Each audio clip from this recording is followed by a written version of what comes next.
anybody wants to protest what we do or violate what we want, we just turn off their chip. That's right, microchipped. In 2005, Congress, under the pretense of immigration control and the so-called War on Terrorism, passed the Real ID Act, under which it is projected by May 2008, you will be required to carry around a federal identification card, which includes on it a scannable barcode with your personal information. However, this barcode is only an intermediary step before the card is equipped with a VeriChip RFID tracking module, which will use radio frequencies to track your every move on the planet. If this sounds foreign to you, please note that the RFID tracking chip is already in all new American passports. And the final step is the implanted chip, which many people have already been manipulated into accepting under different pretenses. We have a Florida family who are really pioneers of a brave new world. They have volunteered to be the first ever to have microchip identification devices implanted into their body. After 9/11, I was really concerned with the security of my family. I wouldn't mind having something planted permanently in my arm that would identify me. In the end, everybody will be locked into a monitored control grid where every single action you perform is documented. And if you get out of line, they can just turn off your chip, for at that point in time, every single aspect of society will revolve around interactions with the chips.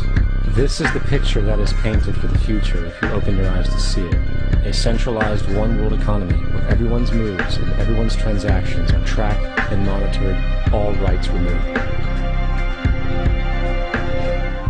The most incredible aspect of all, these totalitarian elements will not be forced upon the people. The people will demand them. For the social manipulation of society through the generation of fear and division has completely detached humans from their sense of power and reality. A process which has been going on for centuries, if not millennia. Religion, patriotism, race, wealth, class, and every other form of arbitrary, separatist identification and thus conceit has served to create a controlled population, utterly malleable in the hands of the few. Divide and conquer is the motto, and as long as people continue to see themselves as separate from everything else, they lend themselves to being completely enslaved.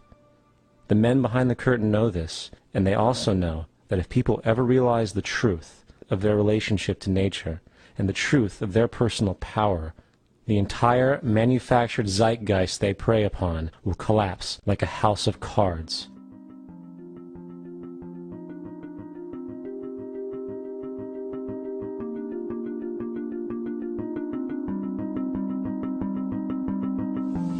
The whole system that we live in drills into us that we're powerless, that we're weak, that our society is evil, that it's crime-ridden, etc., and so forth. It's all a big, fat lie. We are powerful, beautiful, extraordinary. There is no reason why we cannot understand who we truly are, where we are going. There is no reason why the average individual cannot be fully empowered. We are incredibly powerful beings. You know, I think I spent 30 years of my life, in the first 30, trying to become something. I wanted to become good at things. I wanted to become good at tennis. I wanted to become good at school and grades and everything I kind of viewed in that perspective. I'm not okay the way I am, but if I got good at things, I realized that I had the game wrong. The game was to find out what I already was. Find out what I already was.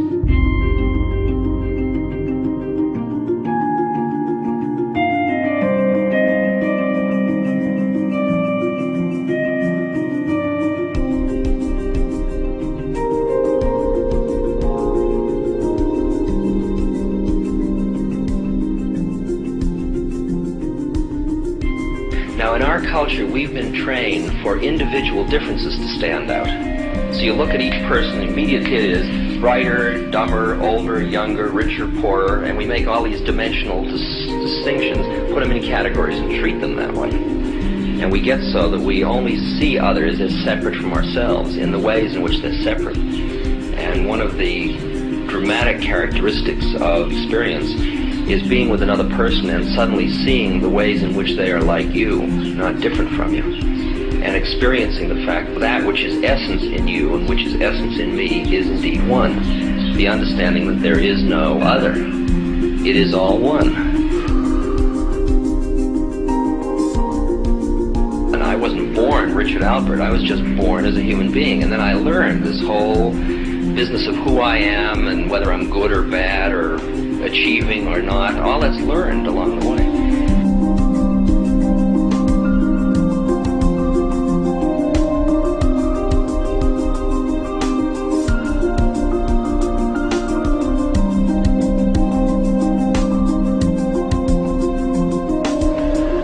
The old appeals to racial, sexual, religious chauvinism, to rabid nationalist fervor are beginning not to work. A new consciousness is developing which sees the earth as a single organism and recognizes that an organism at war with itself is doomed.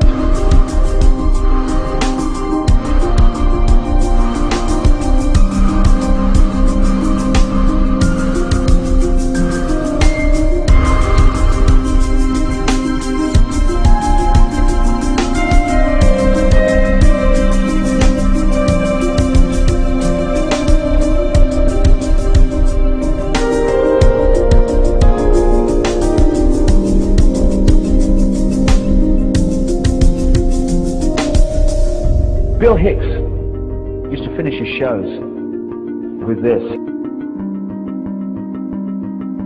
Life's like a ride in an amusement park. And when you go on it, you think it's real, because that's how powerful our minds are. And the ride goes up and down and round and round. It has thrills and chills, and it's very brightly colored. And it's very loud, and it's fun for a while.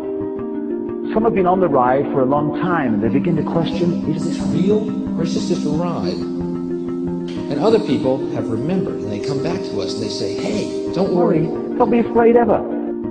Because this is just a ride. And we kill those people. Shut him up. I've got a lot invested in this ride. Shut him up. Look at my furrows of worry. Look at my big bank account. My family, this has to be real.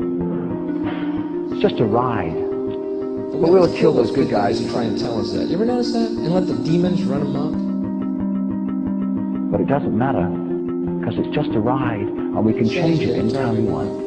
It's only a choice. No effort, no work, no job, no savings of money. Just a choice right now between fear and love.